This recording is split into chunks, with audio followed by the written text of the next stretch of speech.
4 people have died. I do not understand as to who gave the orders to shoot people. केंद्र शासित प्रदेश लद्दाख के लिए पूर्ण राज्य के दर्जे और छठी अनुसूची में शामिल करने की मांग को लेकर चल रहा आंदोलन 24 सितंबर को हिंसक हो गया।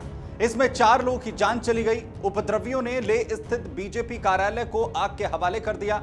हालात काबू में पाने के लिए अनिश्चितकालीन कर्फ्यू लगाना पड़ा। सरकार ने इस हिंसा के लिए जलवायु कार्यकर्ता और वैज्ञानिक सोनम वांगचुक को जिम्मेदार ठहराया। पहले उनके एनजीओ का एफसीआरए लाइसेंस रद्द कर दिया गया और अब एनएसए कानून के तहत वांगचुक को गिरफ्तार कर लिया गया। वांगचुक ने गिरफ्तारी से पहले सरकार पर उन्हें बलि का बकरा बनाने का आरोप लगाया।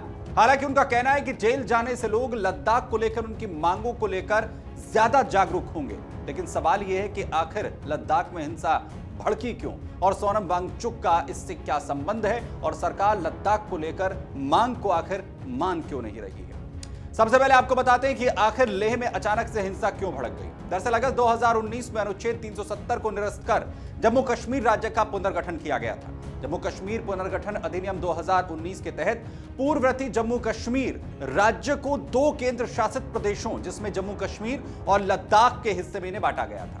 इसमें जम्मू कश्मीर को विधानसभा वाला केंद्र शासित प्रदेश बनाया गया, तो वहीं लद्दाख को बिना विधानसभा वाले केंद्र शासित प्रदेश का दर्जा दिया गया।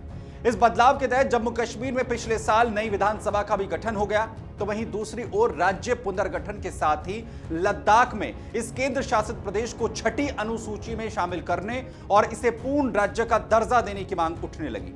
इसे लेकर वक्त वक्त पर प्रदर्शन भी हुए। इन मांगों को लेकर चल रहा फिलहाल का प्रदर्शन वो जो है वो हिंसा में बदल जाता है। हिंसा यहां पर भड़क उठती है। प्रदर्शन लगातार हो रहे थे, लेकिन सवाल यह है कि अचानक से आंदोलन के बाद यह हिंसा क्यों हो गई। लद्दाख को संविधान की छठी अनुसूची में शामिल करने और राज्य का दर्जा देने की मांग को लेकर सोनम वांगचुक ने 35 दिनों के धरने का ऐलान किया था। 10 सितंबर से सोनम वांगचुक और लद्दाख एपेक्स बॉडी के 15 कार्यकर्ता भूख हड़ताल पर थे। मंगलवार को एलएबी के 2 कार्यकर्ताओं की हालत बिगड़ी तो उन्हें अस्पताल में भर्ती करवाया गया। कार्यकर्ताओं की तबीयत बिगड़ने के बाद बुधवार को लेह बंद का ऐलान किया गया था। बंद में बड़ी संख्या में युवा सड़कों पर उतर आए, मार्च निकाला। युवाओं ने बीजेपी और हिल काउंसिल के मुख्यालय में घुसने की कोशिश की और इसके बाद पुलिस और सुरक्षा बलों ने बल का प्रयोग किया। देखते ही देखते प्रदर्शनकारियों और सुरक्षा बलों के बीच में पथराव शुरू हो गया और पूरे लेह के अंदर हिंसा की आग जल उठी। बीजेपी कार्यालय को भी प्रदर्शनकारियों ने आग के हवाले कर दिया। वहीं प्रदर्शन के बाद जिन सोनम वांगचुक पर कार्रवाई हो रही है, आखिर वो कौन है और इस पूरे आंदोलन में उनका क्या रोल है। दरअसल सोनम वांगचुक एक इंजीनियर हैं और पर्यावरणविद भी हैं। 2009 में आई हिंदी फिल्म 3 इडियट में आमिर खान द्वारा निभाए गए किरदार की प्रेरणा भी उन्हीं से ली गई बताई जाती है। वहीं लद्दाख के छात्रों के लिए भी स्कूली शिक्षा प्रणाली में लगातार सुधार लाने के लिए वो काम करते रहे हैं। 2018 में वांगचुक को लद्दाख के लिए शिक्षा में उनके योगदान के चलते रेमन मैगजीन से पुरस्कार भी मिला था। 2019 में जब लद्दाख को केंद्र शासित प्रदेश बनाया गया, वहां विधानसभा का प्रावधान नहीं रखा गया। तब से सोनम लद्दाख को छठी अनुसूची में शामिल करने और पूर्ण राज्य का दर्जा देने की मांग लगातार कर रहे हैं और इसके चलते वो वक्त वक्त पर धरना प्रदर्शन करते रहते हैं। वहीं क्या है वो संविधान की छठी अनुसूची जिसमें लद्दाख को शामिल करने की ये मांग तेज है। दरअसल सोनम वांगचुक का प्रदर्शन मुख्य रूप से 4 मांगों को लेकर हो रहा है। इसमें लद्दाख को पूर्ण राज्य का दर्जा, छठी अनुसूची के तहत संविधान सुरक्षा, लेह और कारगिल 2 अलग अलग लोकसभा सीटें और सरकारी नौकरियों में स्थानीय लोगों को आरक्षण की मांग शामिल है। और उसमें सबसे ज्यादा जिस मांग की बात हो रही है वो है संविधान की छठी अनुसूची में लद्दाख को शामिल किया जाए। दरअसल होता क्या है कि पूर्वोत्तर आदिवासियों के अलग जीवन और दृष्टिकोण को बचाने के लिए संविधान सभा ने इस क्षेत्र के आदिवासियों के लिए एक अलग प्रशासनिक ढांचा दिया है। संविधान के अनुच्छेद 244(2) के तहत छठी अनुसूची असम, मेघालय, मिजोरम और त्रिपुरा राज्यों में जनजातीय क्षेत्रों के प्रशासन के लिए एक खास व्यवस्था करती है। इसका सबसे महत्वपूर्ण प्रावधान यह है कि जनजातीय क्षेत्रों को स्वायत्त जिलों और स्वायत्त क्षेत्रों के रूप में यानी ऑटोनोमस बॉडी के तौर पर प्रशासित किया जाना होता है। छठी अनुसूची के प्रावधान के तहत राज्य के राज्यपाल को स्वायत्त जिलों और स्वायत्त क्षेत्रों की प्रशासनिक इकाइयों के रूप में क्षेत्रों को निर्धारित करने का भी अधिकार दिया गया है। इसके अलावा छठी अनुसूची के पैरा 2.1 में बताया गया है कि हर स्वायत्त जिले में एक जिला परिषद होगी जिसमें 30 सदस्य होंगे और इसमें से 4 राज्यपाल द्वारा नामित किए जाएंगे, जबकि बाकी मताधिकार के आधार पर चुने जाएंगे। छठी अनुसूची ने उन्हें कुछ कार्यकारी, विधायी और साथ ही न्यायिक जो शक्तियां हैं वो भी प्रदान की है ताकि उन्हें अपनी भूमि के कानून बनाने, अपने